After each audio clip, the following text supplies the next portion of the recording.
প্রকৃতির মাঝে ব্লগ থেকে উৎপল বিশ্বাস বলছি।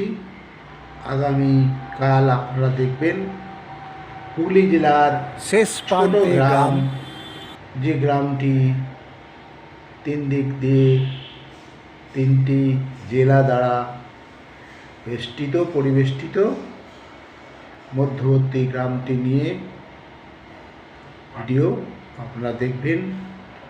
সেই গ্রামের বিভিন্ন ঐতিহ্য ঘটনাবহুল এবং বর্তমান যে সমস্ত জিনিস আপনারা দেখতে পাবেন প্রকৃতির মাঝে চ্যানেল থেকে। দেখার অপেক্ষায় থাকুন।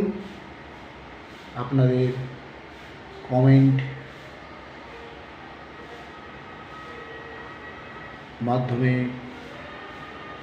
মতামত জানান এবং গ্রামটা কী গ্রাম